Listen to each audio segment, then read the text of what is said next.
మనం ఏ type of work చేస్తున్నాం అనేది ఇంపార్టెంట్ కాదు, ఏ టైప్ ఆఫ్ మెటీరియల్ యూస్ చేస్తున్నాం అన్నదే ఇంపార్టెంట్. ఈ వీడియోలో మీకు ఫ్యాబ్రికేటర్స్ యూస్ చేసే టైప్స్ ఆఫ్ స్టీల్ మెటీరియల్ గురించి చెప్తాను.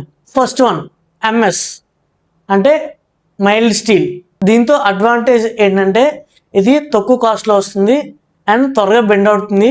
సో డిసడ్వాంటేజ్ కూడా అదే, త్వరగా బెండ్ అయితే అయిపోతుంది. సో ఇంకో డిసడ్వాంటేజ్ ఏంటంటే త్వరగా రస్ట్ కూడా పడుతుంది. జిఐ అంటే గ్యాల్వనైజ్డ్ ఐరన్.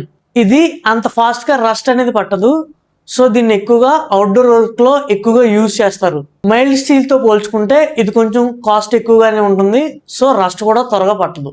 థర్డ్ వన్ వచ్చేసి ఎస్ఎస్ అంటే స్టెయిన్లెస్ స్టీల్. ఇది మీకు రస్ట్ అనేది ఎప్పటికీ పట్టదు, ఎక్కడైనా యూజ్ చేసుకోవచ్చు. ఇండోర్ లో కావచ్చు, అవుట్డోర్ లో కావచ్చు, ఎనీవేర్ ఎక్కడైనా యూజ్ చేయొచ్చు. కాకపోతే ఇది మిగతా వాటితో పోలిస్తే ఇది కొంచెం కాస్ట్ ఎక్కువగానే ఉంటుంది. సో ఫోర్త్ వన్ వచ్చేసి అల్యూమినియం. ఇది చాలా లైట్ వెయిట్ ఉంటుంది అండ్ పెద్ద పెద్ద గేట్లకి ఈ మెటీరియల్ ని యూజ్ చేస్తారు. అవుట్డోర్ వర్క్స్ లో ఎక్కువగా యూజ్ చేస్తారు అండ్ రస్ట్ కూడా త్వరగా పట్టదు. ఎంఎస్, జిఐ, ఎస్ఎస్ ఈ మూడు మెటీరియల్తో పోల్చుకుంటే ఇది కొంచెం కాస్ట్ ఎక్కువగానే ఉంటుంది, కానీ లుక్ కూడా చాలా బాగుంటుంది. మీరు మీ ఇంటికి ఫ్యాబ్రికేటర్ వర్క్ చేయించేటప్పుడు ఏ మెటీరియల్ వాడారో కామెంట్ చేయండి. సో మీకు కూడా ఇలాంటి వర్క్స్ ఏమైనా కావాలనుకుంటే మా నెంబర్కి కాంటాక్ట్ అవ్వండి. Thank you.